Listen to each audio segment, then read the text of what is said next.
Hello नमस्कार साथियों, स्वागत है आपका एक बार फिर से आपके अपने यूट्यूब चैनल विद्या जोन पर। जैसा कि आपको स्क्रीन पर दिखाई दे रहा है, राजस्थान पटवारी भर्ती परीक्षा 2025 के लिए यहाँ पर करंट अफेयर्स की बात कर रहे हैं और ये अप्रैल 2025 के नेशनल करंट अफेयर की दूसरी क्लास है। अगर आप चाहते हैं कि आपके 20 नंबर पक्के हो जाएं तो आप इस क्लास को देखिएगा। और इसके लिए आपको क्या करना है, आपको बस इस क्लास को पूरी शिद्दत के साथ और पूरा देखना है।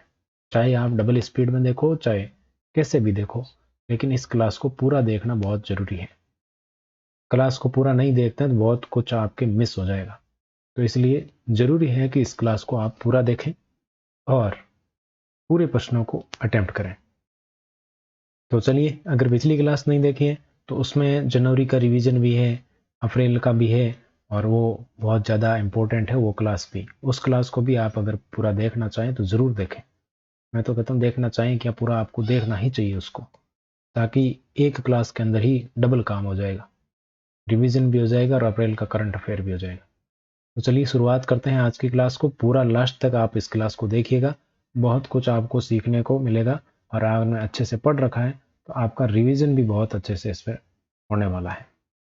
तो चलिए यहाँ पर बात करते हैं, पहले प्रश्न की ओर बढ़ते हैं। और पहला प्रश्न आपके सामने है, भारतीय सेना की चीतक हेलीकॉप्टर फ्लीट की पहली महिला पायलट कौन बनी है। देखो, पहला जो भी होता है वो सबसे ज्यादा महत्वपूर्ण होता है, और ये सीधा सा प्रश्न है, फैक्चुअल प्रश्न है। तो पहली महिला पायलट कौन बनी है, किसकी, भारतीय सेना की, कौन से हेलीकॉप्टर की, चीता हेलीकॉप्टर की, चीता हेलीकॉप्टर फ्लीट, इसकी पहली महिला पायलट है। वो कौन बनी है, इसमें शामिल होने वाली कौन है। तो यहाँ पर आपको नाम ध्यान में रखना है, कैप्टन श्रद्धा। कैप्टन श्रद्धा है वो भारतीय सेना की चीता हेलीकॉप्टर फ्लीट की पहली महिला पायलट बनी है। तो ज़्यादा डिटेल में इसमें कुछ नहीं है, बस सीधा सा आपको ध्यान में रखना है। जहाँ डिटेल की आवश्यकता होगी मैं ज़रूर बताऊंगा आपको। हाल ही में sky track world airport awards में किस एयरपोर्ट को दक्षिण एशिया का सर्वश्रेष्ठ एयरपोर्ट चुना गया है। दक्षिण एशिया का आपसे पूछा जा रहा है, तो हम किसकी बात कर रहे हैं, हम बात कर रहे हैं sky track world airport report 2025। इसकी बात करें 2025 के अवार्ड्स की बात कर रहे हैं। तो इसमें क्या है, दुनिया के 100 सर्वश्रेष्ठ अवार्ड को सूची जारी की गई है। 100 सर्वश्रेष्ठ जो एयरपोर्ट है आपके, या हम कहते हैं हवाई अड्डे हैं, उनकी सूची जारी हुई है दुनिया के, यानी कि वर्ल्ड के। ठीक है, इसमें आपके अगर बात करें तो टॉप पर कौन है, सबसे पहले स्थान पर, तो टॉप पर है सिंगापुर का हवाई अड्डा। इसका सिंगापुर का, और सिंगापुर का हवाई अड्डे का क्या नाम है, चांगी। चांगी एयरपोर्ट है वो सबसे टॉप पर है, सर्वश्रेष्ठ हवाई अड्डे का इसमें इसको स्थान मिला है। तो यहाँ पर अगर बात करें हमारे दक्षिण एशिया की, तो दिल्ली का जो इंदिरा गांधी अंतर्राष्ट्रीय एयरपोर्ट है, इसको आपके 32वां स्थान मिला है इस लिस्ट में। 100 में कौन सा स्थान मिला है, 32वां स्थान मिला, और दक्षिण एशिया का टॉप पर है। कौन सा है, इंदिरा गांधी एयरपोर्ट। ठीक है, कहां पर स्थित है, दिल्ली में स्थित है, ये आपको पता ही। तो यहां पर आपका पहला ऑप्शन है वो बिल्कुल करेक्ट उत्तर हो जाएगा, इंदिरा गांधी एयरपोर्ट दिल्ली। इसको आपके ऑल ओवर कौन सा स्थान मिला, 32वां स्थान मिला है, लेकिन ये दक्षिण एशिया का कौन सा है, दक्षिण एशिया का पहला है, सर्वश्रेष्ठ है। ठीक है, यहां पर आपको ये ध्यान में रखना है। कैंपगोड़ा बेंगलुरु वाला है, इसको आपके बेंगलुरु कर्नाटक में, इसको आपके ऑल ओवर 48वां स्थान मिला है। राजीव गांधी वाले को कौन सा मिला है, तो राजीव गांधी जो एयरपोर्ट है हैदराबाद में, तेलंगाना में, इसको आपके 56वां स्थान मिला है। और छत्रपति शिवाजी वाले को कौन सा मिला है, इसको आपके 73वां स्थान मिला है। तो ये तो ध्यान रखो तो रखो, लेकिन ये इंदिरा गांधी एयरपोर्ट है, ये ध्यान में रखना है। अगला प्रश्न देखो, हाल ही में भारत सरकार ने किस देश के साथ निर्यात के लिए ट्रांसशिपमेंट ट्रांजिट सुविधा बंद कर दी है। तो किस देश के साथ ऐसा किया है, बताइए फटाक से।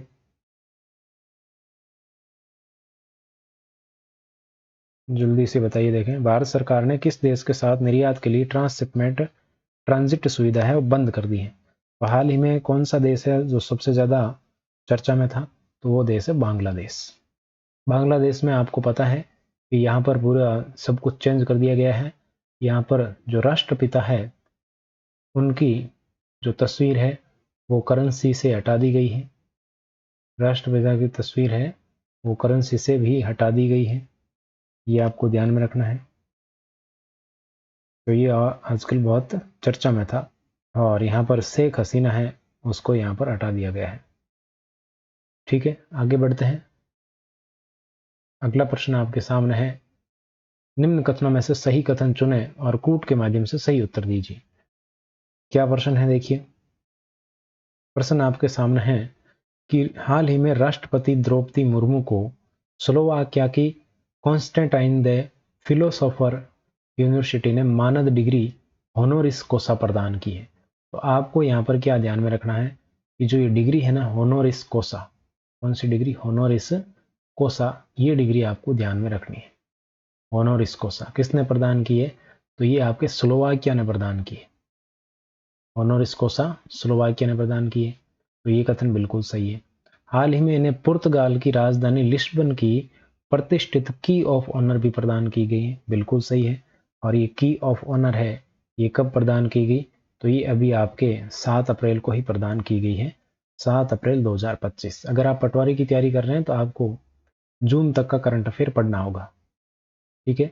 और अगर आप चाहते हैं कि हम नहीं पढ़ें तो भैया ना पढ़ो, ठीक है। बाकी रिस्क लेना चाहते हो तो लो, नहीं तो रिस्क नहीं लेना चाहते जून तक का पढ़ना चाहिए, ठीक है। जुलाई को आप में स्किप कर सकते हो। तो की ऑफ ऑनर की बात करें तो ये 7 अप्रैल 2025 को राष्ट्रपति द्रौपदी मुर्मू को पुर्तगाल की राजधानी लिस्बन में दिया गया है। और इसका मतलब क्या होता है कि वहां पर इनको एक मानद नागरिक बनाया गया है। क्या बनाया गया? मानद नागरिक बनाया गया। इसके अलावा होनोरिस कोसा किसकी है? स्लोवाकिया की है। तो ये आपको ध्यान में रखना है।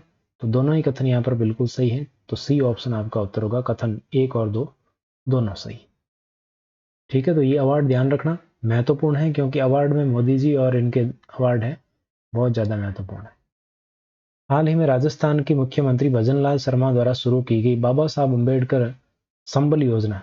अब देखो, आप कहेंगे कि राजस्थान का करंट अफेयर तो है ही नहीं सिलेबस में, लेकिन यहाँ पर एक नाम लिखा हुआ आपको नजर आ रहा होगा, बाबा साहब अम्बेडकर। और ये नाम है वो अकेले राजस्थान का नहीं, ये पूरे भारत का, पूरे विश्व के लिए है। तो इसमें आपको ध्यान में रखना है कि ये आपके प्रश्न थोड़ा ध्यान में रखना जरूरी है। तो यहाँ पर ये योजना किससे संबंधित है और क्या इस योजना के अंदर है, ये आपको ध्यान में रखना है। तो इस योजना की शुरुआत 14 अप्रैल 2025 को, तो डेट तो आपको ध्यान में रह ही जाएगी, कोई दिक्कत नहीं है। ये किससे संबंधित है? बाबा साहेब से संबंधित है, ठीक है। और इस योजना में वे सभी गांव शामिल होंगे जिनमें 20% से अधिक अनुसूचित जाति की आबादी होगी। तो यहाँ पर देखो, ये सत्य लिखा हुआ है ना, सत्य, यहाँ पर सत्य की जगह आप कथन कर लीजिए असत्य, यहाँ पर असत्य कर लीजिए। प्रश्न ये गलत टाइप है, असत्य कथन आपको बताना है, ठीक है। तो यहाँ पर 20% नहीं होकर के कितना होगा? 50%। जिस गांव की आबादी 50% से अधिक आबादी है वो अनुसूचित जाति की है। अनुसूचित जाति का मतलब एससी की, शेड्यूल कास्ट की है, उनको इस योजना में शामिल किया जाएगा। जिन गांवों में 50% आबादी है वो एससी की है, एससी से बिलोंग करती है। इस योजना के लिए 250 करोड़ रुपए का बजट प्रावधान किया गया है, तो बिल्कुल सही है। बी कथन है वो आपका यहाँ पर रॉन्ग है, तो ध्यान रखना, ठीक है। 50% को शामिल किया गया, अच्छा प्रश्न है, ध्यान रखिए। अगला प्रश्न है, हाल ही में सुप्रीम कोर्ट ने राज्यपाल द्वारा राष्ट्रपति के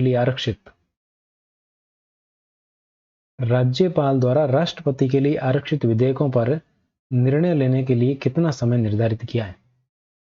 किसके द्वारा? राज्यपाल द्वारा। किसके लिए? राष्ट्रपति के लिए। आपको पता है कि ये आरक्षित किया जाता है विचार के लिए, अनुच्छेद आपको पता होगा 200 और 201, उसके तहत क्या है, आरक्षित विधेयकों पर निर्णय लेने के लिए कितने समय सीमा कितनी निर्धारित कर दी है सुप्रीम कोर्ट ने? तो सुप्रीम कोर्ट ने ये आपके समय सीमा 3 माह निर्धारित कर दी है। अच्छा प्रश्न है, ध्यान में रखें, क्योंकि चर्चा में था, ठीक है। तो ये आपको ध्यान में रखना है, 3 माह समय सीमा निर्धारित की है। और अनुच्छेद आपको ध्यान में रखना है, कौन सा है?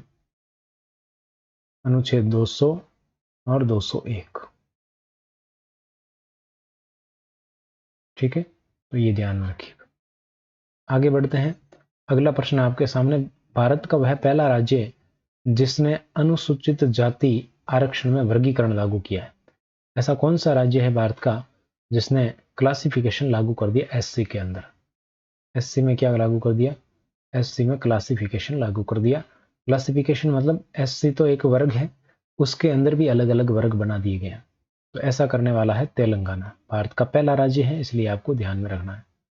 भारत का ऐसा करने वाला पहला राज्य कौन सा है? तेलंगाना। ठीक है, ध्यान रखिएगा। आगे बढ़ते हैं। अगला प्रश्न देखो, 2025 का इंडियन सुपर लीग का 11वां संस्करण किसने जीता है? सुपर लीग का 11वां संस्करण किसने जीता है, ये आपको बताना है।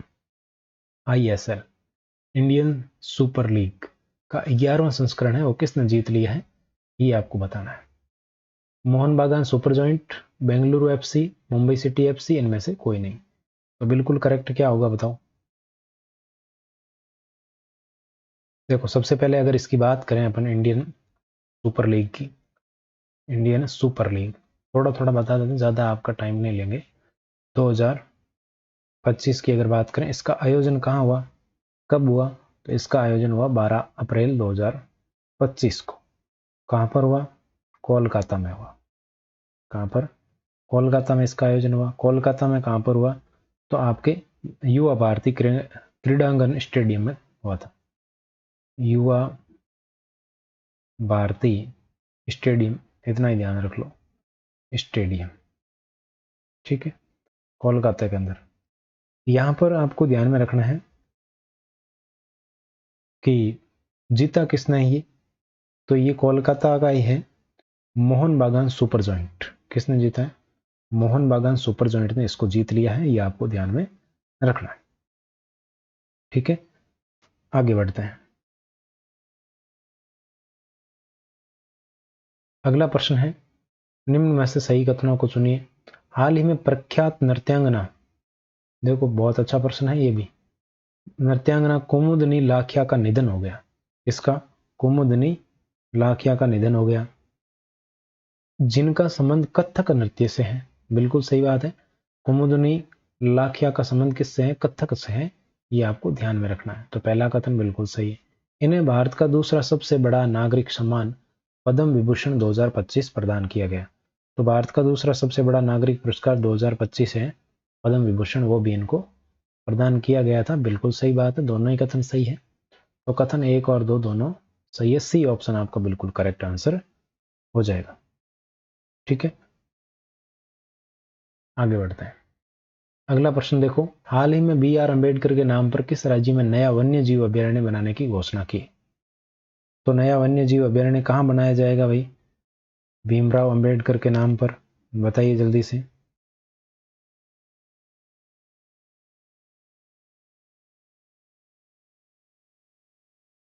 BR अम्बेडकर के नाम पर किस राज्य में नया वन्य जीव अभयारण्य बनाया जा रहा है? तो बिल्कुल यहाँ पर अगर बात करें तो ये बनाया जा रहा है मध्य प्रदेश। कहाँ बनाया जा रहा है? मध्य प्रदेश में। मध्य प्रदेश में कहाँ पर? सागर जिले में। तो ये आपको क्यों ध्यान में रखना है? क्योंकि BR अम्बेडकर के नाम से बन रहा है और ये ऐसा हो रहा है मध्य प्रदेश के अंदर, आपको ध्यान में रखना है।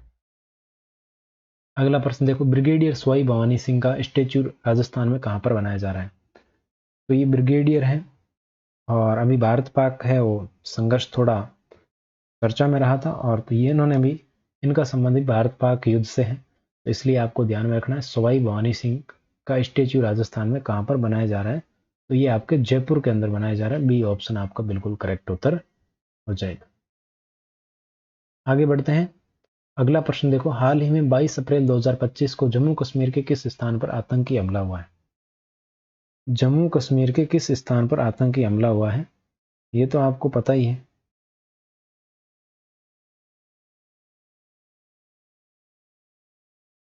आपको बिल्कुल पता होगा कि कौन सी घटना थी। पहलगाम। कौन सी घटना थी? पहलगाम घटना थी।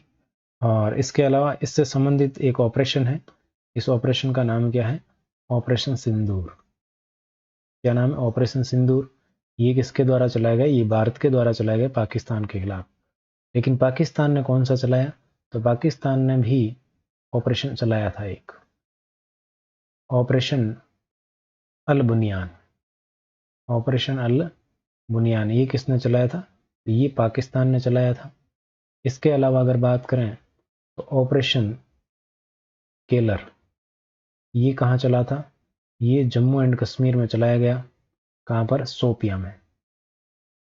ठीक है, तो ये इस जम्मू कश्मीर से संबंधित ऑपरेशन है, ये आपको ध्यान में रखना। ऑपरेशन सिंदूर की अगर तारीख पूछ ले तो भी 7 मई 2025 ध्यान में रखना। और इसके साथ ही मॉक ड्रिल भी की गई थी 7 मई को, ये भी आपको ध्यान में रखना है। आगे बढ़ते हैं। अगला प्रश्न है, प्रधानमंत्री नरेंद्र मोदी ने टोंक जिले के पीपलू ब्लॉक, देखो ये ऐसा प्रश्न है, आजकल ऐसे प्रश्न आ रहे हैं, अभी जो ट्रेंड देखा है उसमें ऐसे प्रश्न देखने को मिले हैं। तो टोंक जिला है चर्चा में, वहाँ का कौन सा ब्लॉक है? पीपलू ब्लॉक है।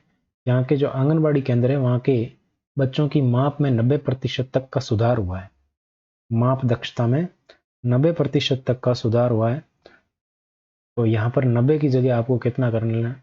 99% कर लेना है, बाकी सब कुछ सही है। 99% करना है इसको। और इससे संबंधित आकांक्षी ब्लॉक कार्यक्रम की शुरुआत 7 जनवरी 2025 से नहीं होकर के 7 जनवरी 2023 से इस कार्यक्रम की शुरुआत हुई थी। आकांक्षी ब्लॉक कार्यक्रम कौन सा कार्यक्रम है? आकांक्षी ब्लॉक कार्यक्रम, इसकी शुरुआत 7 जनवरी 2023 को हुई थी। तो इस बार दोनों ही कथन क्या है? गलत है। तो डी ऑप्शन आपका उत्तर होगा, दोनों ही। ठीक है, पीपलू ब्लॉक है कहां पर? कौन से जिले में? टोंक जिले के अंदर है। क्यों चर्चा में? आंगनबाड़ी केंद्रों के कारण चर्चा में है। विजडन क्रिकेटर्स अलमनैक 2025 से किस भारतीय क्रिकेटर को सम्मानित किया गया है? बताइए। देखिए, विजडन क्रिकेटर्स के अंदर किसको सम्मानित किया गया है? तो यहां पर सम्मानित किया गया है जसप्रीत बुमराह को, स्मृति मंदाना को। तो उपयुक्त दोनों आपके बिल्कुल करेक्ट हो जाएगा, सी ऑप्शन। सीधा सीधा ध्यान में रखना है और कोई इनके बारे में कुछ ध्यान में नहीं रखना। हाल ही में कियाना परिहार ने ग्रीस में विश्व बिल्ड्स शतरंज चैंपियनशिप में कांस्य पदक जीता है। किसने जीता है? कियाना परिहार ने। तो कियाना ने जीता है। कहां पर जीता है? ग्रीस में जीता है। किसमें? बिल्ड्स शतरंज में जीता है। और कौन सा पदक जीता है? कांस्य पदक जीता है। इनका संबंध राजस्थान के किस जिले से है? तो अच्छा प्रश्न है, ध्यान रखना किस जिले से? उदयपुर से संबंधित है। क्या ध्यान में रखना है? एक तो नाम ध्यान में रखना, कियाना, कियाना परिहार। इन्होंने ग्रीस में एक प्रतियोगिता या चैंपियनशिप आयोजित हुई है जिसका नाम क्या है? विश्व बिल्ड्स शतरंज चैंपियनशिप है। शतरंज चैंपियनशिप है। ठीक है, अब इसमें इन्होंने कौन सा पदक जीता है? तो इसके अंदर इन्होंने ब्रॉन्ज जीता है, कांस्य जीता है। ठीक है, और इनका संबंध कहां से? कियाना का? इनका संबंध है उदयपुर से। ठीक है, ये आपको ध्यान में रखना है। आगे बढ़ते हैं। अगला प्रश्न है, हाल ही में किस पुरुष खिलाड़ी को 2025 के विश्व लोरियस, क्या है? विश्व लोरियस खेल पुरस्कार से सम्मानित किया गया? पुरुष खिलाड़ी को। अगर पुरुष को पूछे तो डुप्लांटिस है, आर्म्ड डुप्लांटिस पुरुष में। महिला में पूछे तो सिमोन बाइल्स है, महिला पुरस्कार। महिला पुरस्कार सिमोन बाइल्स। और पुरुष पूछा है यहां पर, तो जिसको लोरियस खेल पुरस्कार मिला है तो ये है आर्म्ड डुप्लांटिस। ए ऑप्शन आपका बिल्कुल करेक्ट हो जाएगा। आगे बढ़ते हैं। किस शहर को दुनिया का पहला पूर्णतः नवीकरणीय ऊर्जा से चलने वाला शहर बनाया जाएगा? किस शहर को दुनिया का पहला है? तो आपको भी ध्यान में रखना है, क्या है? दुनिया का पहला है। तो दुनिया का पहला है, कौन सा शहर है जो नवीकरणीय ऊर्जा से चलने वाला, यानी कि इसमें जो भी ऊर्जा खपत होगी वो क्या होगी? नवीकरणीय ऊर्जा होगी पूर्णतः। दुनिया का पहला है। ठीक है, पूर्णतः नवीकरणीय, तो ये होगा अमरावती। कहाँ होगा? अमरावती होगा। और ये आंध्र प्रदेश की राजधानी है अमरावती। ठीक है, अमरावती का क्या ध्यान रखना? आंध्र प्रदेश की राजधानी। ठीक है, आगे बढ़ते हैं। अगला प्रश्न आपके सामने है, भारत का सबसे बड़ा अंतरराष्ट्रीय क्रूज टर्मिनल कहां पर लॉन्च किया गया? अंतरराष्ट्रीय क्रूज टर्मिनल भारत का सबसे बड़ा है, तो यह भी महत्वपूर्ण बनता है। भारत का सबसे बड़ा है तो आपके लिए भी महत्वपूर्ण है। पहला हुआ, सबसे बड़ा हुआ, सबसे छोटा हुआ, ऐसी चीजें आपको ध्यान में रखना है। तो यहाँ पर अगर बात करें तो यहाँ पर क्रूज टर्मिनल, तो एक क्रूज मिशन है। कौन सा मिशन है? Cruise mission. क्रूज मिशन है, ये कब शुरुआत हुई इसकी? तो इसकी शुरुआत हुई 30 सितंबर 2024 को इसकी शुरुआत हुई, और मुंबई जो बंदरगाह है इस पर यहाँ पर शुरुआत की थी केंद्र सरकार के द्वारा। ये आपको ध्यान में रखना है। और इसका शुभारंभ है वो किसने किया था? सर्बानंद सोनोवाल ने किया था। सर्बानंद सोनोवाल। ठीक है, तो ये क्रूज मिशन है। इस क्रूज मिशन के तहत क्रूज टर्मिनल कहाँ लॉन्च किया गया है भारत का सबसे बड़ा? तो ये आपके कहां पर लॉन्च किया गया? मुंबई में लॉन्च किया गया। ध्यान रखना, ये ऑप्शन आपका बिल्कुल करेक्ट उत्तर हो जाए। आगे बढ़ते हैं, अगला प्रश्न है, भारत सरकार ने देश में 100% टीकाकरण कवरेज हासिल करने के लिए राष्ट्रीय शून्य खसरा रुबेला उन्मूलन कब शुरू किया है? शून्य खसरा रुबेला क्या है? शून्य करना है। खसरा रुबेला को क्या करना है? शून्य। तो ये आपके अभियान है वो कब शुरू हुआ है, ये आपको बताना है। खसरा रुबेला अभियान है, इसकी शुरुआत कब की गई है?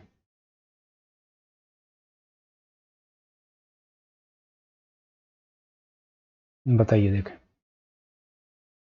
तो इसकी शुरुआत की गई 24 अप्रैल 2025 को। बी ऑप्शन आपका बिल्कुल करेक्ट उत्तर हो जाएगा।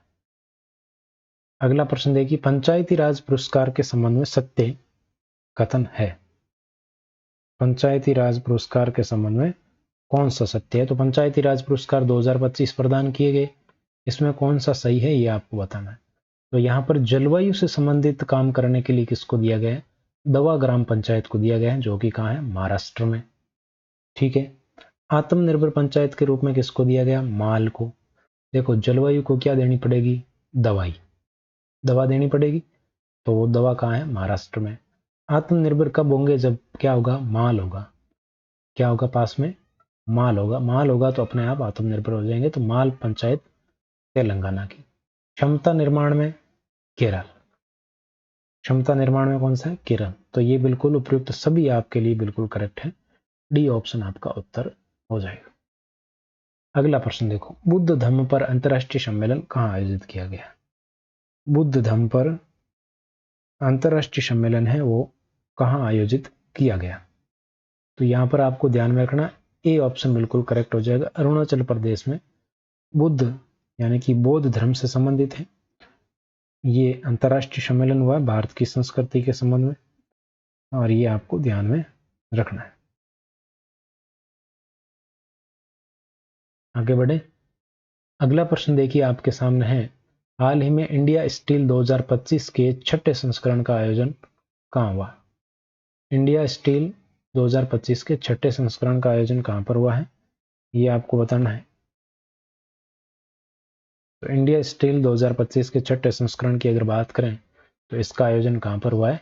महाराष्ट्र के अंदर हुआ है, ये आपको ध्यान में रखना है। और इसका उद्घाटन मोदी जी के द्वारा किया गया था, और कहाँ पर हो गया है? महाराष्ट्र में। ये इसका 6ठा संस्करण था, और 5वां संस्करण मुंबई में हुआ था। आगे बढ़ते हैं, अगला प्रश्न देखो, हाल ही में फ्रांस के प्रतिष्ठित नागरिक सम्मान ऑफिसर द ले ऑर्डरे दे जार ए लेत्र, ये देखो इसी भाषा में है, उसकी भाषा के कारण ही ऐसा नाम है। तो ये आपके किसको मिला है ये आपको बताना है। ऑफिशियर द ले ऑर्डरे दे जार ए लेत्र से किसे सम्मानित किया गया ये आपको बताना है। तो यहाँ पर आपके भारत की एक फिल्म निर्देशक है जिनका नाम है पायल कपाड़िया। ये क्या है? फिल्म निर्देशक है, निर्देशक। ठीक है, इनको क्या मिला है? ये फ्रांस का प्रतिष्ठित नागरिक सम्मान है, वो आपको इनको प्रदान किया गया है। ठीक है, फ्रांस सरकार की ओर से। फ्रांस की राजधानी कहाँ? पेरिस में। राष्ट्रपति पूछे तो इमैनुअल मैक्रों। अगला प्रश्न देखो, 23वें विधि आयोग का अध्यक्ष किसे नियुक्त किया गया है? पता होगा, 23वां विधि आयोग है इसका अध्यक्ष है, वो किसे नियुक्त किया गया है? तो ये नियुक्त किया गया दिनेश माहेश्वरी को। ठीक है, ये विधेय आयोग है वो कुछ 7 सदस्यों के मिलकर बना होता है, ये आपको ध्यान में रखना। अध्यक्ष है वो किसे नियुक्त किया गया? दिनेश माहेश्वरी को नियुक्त किया गया है।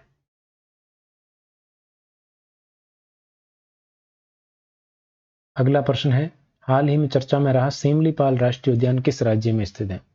तो ये तो सबको ही जानता होगा, सिमलीपाल राष्ट्रीय उद्यान है, ये किस राज्य में है? और ये सिमलीपाल जो राष्ट्रीय उद्यान है ये कौन से नंबर का है? ये 107वां राष्ट्रीय उद्यान है। कौन सा है? 107वां राष्ट्रीय उद्यान है। कहाँ पर स्थित है? तो ये आपके ओडिशा के अंदर है। कहाँ पर है? ओडिशा में है, ये आपको ध्यान में रखना है। ये आपके भारत का है, 107वां राष्ट्रीय उद्यान है।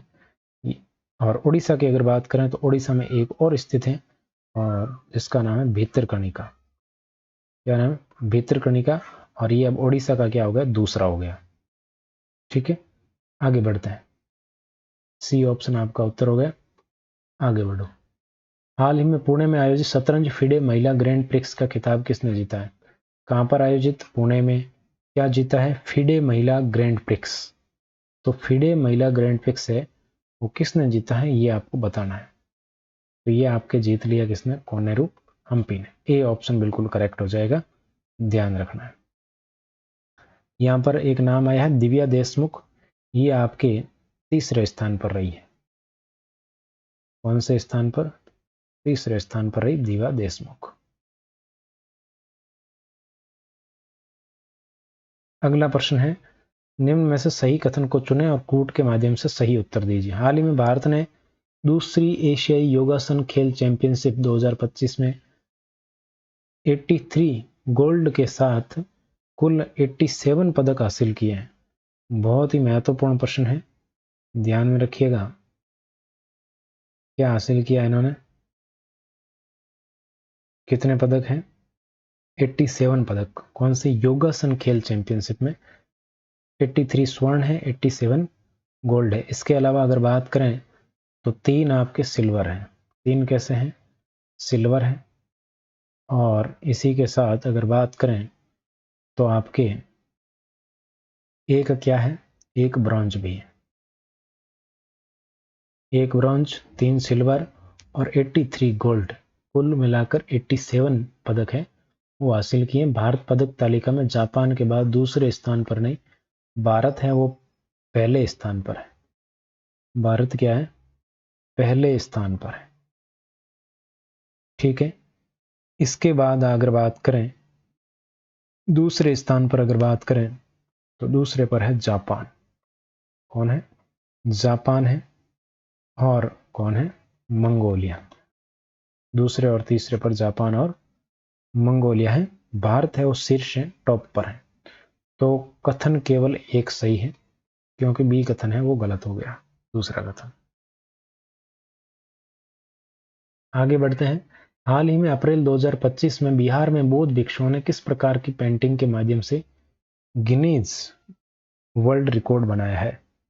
तो गिनीज वर्ल्ड रिकॉर्ड आपके कहाँ बनाया है? बिहार में बनाया है। किसने बनाया? बौद्ध भिक्षुओं ने बनाया है। और किस पेंटिंग के माध्यम से?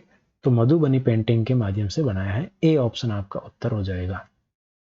अगला प्रश्न देखो, हाल ही में भारत ने किस देश से 26 राफेल मरीन विमानों के लिए एमओयू किया है? तो ये राफेल कौन देने वाला? पिछली बार राफेल कौन दिया? फ्रांस ने। अब राफेल मरीन भी कौन देगा? फ्रांस देगा। ए ऑप्शन आपका बिल्कुल करेक्ट हो जाएगा। और यहाँ पर अगर बात करें राफेल मरीन की, तो ये राफेल मरीन है, इसकी रेंज कितनी होने वाली है? तो 3700 किलोमीटर रेंज होने वाली है इनकी। रेंज कितनी होगी? 3700 किलोमीटर रेंज होगी। अगला प्रश्न देखो, हाल ही में WTT कंटेंडर ट्यूनिस 2025 में मिश्रित युगल का खिताब किसने जीता है? ये भी बहुत अच्छा प्रश्न है, किसने जीता है? तो मानुष साहा और दिया चितले ने जीता है ट्यूनिस 2025 का मिश्रित युगल का खिताब। किसने? मानुष शाह और दिया चितले ने जीत लिया है। आगे बढ़ते हैं। अगला प्रश्न देखो, राजस्थान के किस प्रसिद्ध चित्रकार को भारत सरकार द्वारा वरिष्ठ नागरिक राष्ट्रीय पुरस्कार 2022 दिया जाएगा? देखो ऐसे प्रश्न होता है ना जो सबसे ज्यादा महत्वपूर्ण होते हैं, जिसमें राजस्थान भी हो और क्या हो? आपके भारत भी हो। ये सबसे ज़्यादा महत्वपूर्ण होता है। तो एक चित्रकार हैं बाबूलाल मरोठिया, जिनका संबंध कहाँ से आता है, जयपुर से संबंधित है। इनको वरिष्ठ नागरिक राष्ट्रीय पुरस्कार 2022 दिया जाएगा, ये ध्यान रखना। 2022 का अवार्ड है, लेकिन आपको ध्यान में रखना है। इसी के साथ आपको कुछ अवार्ड है वो भी ध्यान में रखना है। कौन कौन से अवार्ड ध्यान में रखना है? राष्ट्रीय युवा पुरस्कार, राष्ट्रीय युवा पुरस्कार 25, ये किसको दिया? तो ये दिया गया आकर्ष श्रॉफ को। किसको? आकर्ष श्रॉफ को दिया गया। ठीक है। इसी के साथ एक अवार्ड और है, और अवार्ड कौन सा है? एगे मेमोरियल अवार्ड, मेमोरियल अवार्ड 25, ये किसको दिया गया? उदय प्रकाश को। किसको? उदय प्रकाश को यह अवार्ड दिया गया। ठीक है। इसके अलावा एक अवार्ड और है जो आपको ज्यादा महत्वपूर्ण करके ध्यान में रखना है, और अवार्ड है उस्ताद बिस्मिल्लाह खान युवा पुरस्कार। बिस्मिल्लाह खान युवा पुरस्कार है, ये दिया गया यूसुफ पठान को। किसको दिया गया? यूसुफ खान को दिया गया। किसको दिया गया? यूसुफ खान को दिया गया। तो ये अवार्ड आपको ध्यान में रखना है। आगे बढ़ते हैं, अगला प्रश्न देखो। राष्ट्रपति द्रौपदी मुर्मू द्वारा, किसके द्वारा? राष्ट्रपति द्रौपदी मुर्मू के द्वारा राजस्थान में किसे पद्मश्री से सम्मानित किया गया? ये देखो, आप पढ़ चुके हो कई बार, लेकिन थोड़ा अच्छे लेवल का है तो पूछा जा सकता है किसे राजस्थान में पद्मश्री मिला है, तो आपको पता होना चाहिए। तो यहां पर अगर बात करें तो राजस्थान के 3 लोगों को पद्मश्री मिला था, ये आपको पता ही है। और पहला नाम है आपके सामने है बैजनाथ महाराज। इनका संबंध कहां से?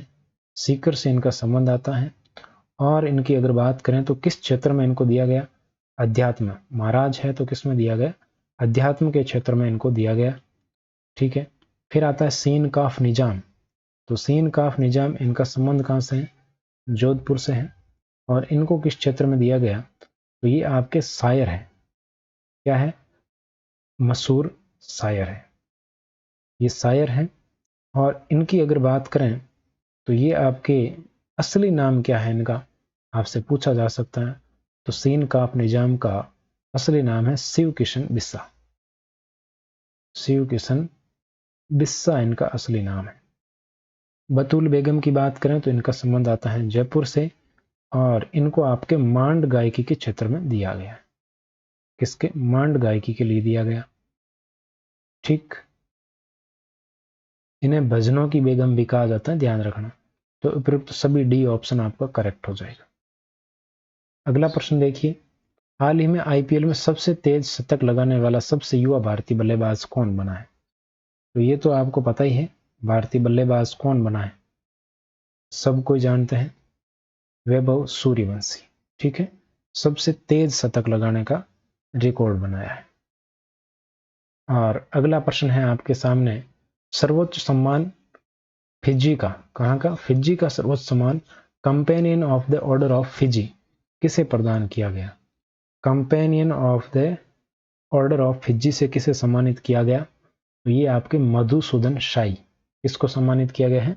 मधुसूदन शाही को सम्मानित किया गया। मैंने मोदी जी के अवार्ड नहीं पढ़ाए आपको, क्योंकि मोदी जी के अवार्ड तो हर किसी को पता है और याद भी रह जाएंगे, क्योंकि हमेशा जो चर्चा में रहते हैं उनको याद रखना थोड़ा आसान हो जाता है। लेकिन ये जो फिजी वाला हो गया, अभी पायल कपाड़िया वाले की बात की थी, ऐसे अवार्ड है जो बहुत कम चर्चा में है, एक बार ही आते हैं न्यूज में, तो वो पूछे जा सकते हैं आपसे, तो ये आपको ध्यान में रखना है। अगर क्लास पसंद आई है तो लाइक कीजिए, शेयर कीजिए, और आपके जो भी सुझाव हो तो आप कमेंट बॉक्स में बता सकते हैं। जो करंट अफेयर जैसा पढ़ना चाहते हैं उस प्रकार से मैं आपके लिए क्लास ले जाऊंगा। ठीक। टेलीग्राम पर नहीं जुड़े हैं तो आपके सामने है। मिलते हैं नेक्स्ट क्लास में। Thank you so much.